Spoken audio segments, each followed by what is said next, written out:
இந்த கேஸ பத்தி மக்களுக்கு கொண்டு போய் சேர்த்துடும்.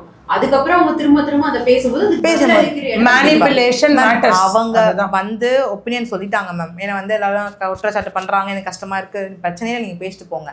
அது ஒரு மாதிரி சர்க்காஸ்டிக்கா சொல்றன்ற மாதிரி டைரக்டாவே சொல்லிட்டாங்க. அவங்க காசு வாங்கியிருக்காங்க, காசு கேட்டாங்க என்கிட்ட, நான் தான் கொடுக்கல. which means நான் மட்டும் தான் கரெக்ட், மத்தவங்க எல்லாம் தப்பு. இல்லாத ஒண்ணு ஏன் பேசணும்? நாங்க ஒண்ணும் உங்களை வந்துட்டு இந்த மாதிரி ஏதோ கேட்கலையே.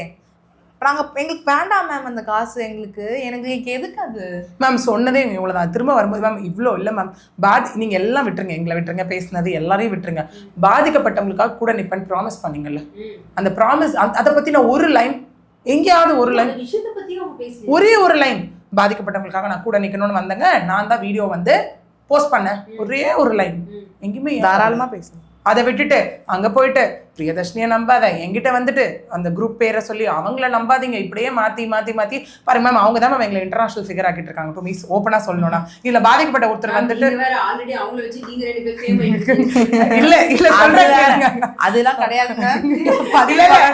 இது ரீசன் ஏன்னு சொல்லிடுறேன். இந்த பாதிக்கப்பட்ட குரூப்ல ஒருத்தர் அப்ராட்ல இருக்காரு, அவருக்கு டெய்லி நாள் பொழுதுக்கு கால் பண்ணி தயவு செஞ்சு பிரியதர்ஷினியை நம்பிடாத, தயவு செஞ்சு பிரியதர்ஷினியை நம்பிடாத, அவரே மறந்தாலும் அவருக்கு வந்து தூக்கத்துல கூட என் பேரை சொல்வார் போல. இப்போ அந்த அளவுக்கு ஆக்குறதே இவங்க தான்.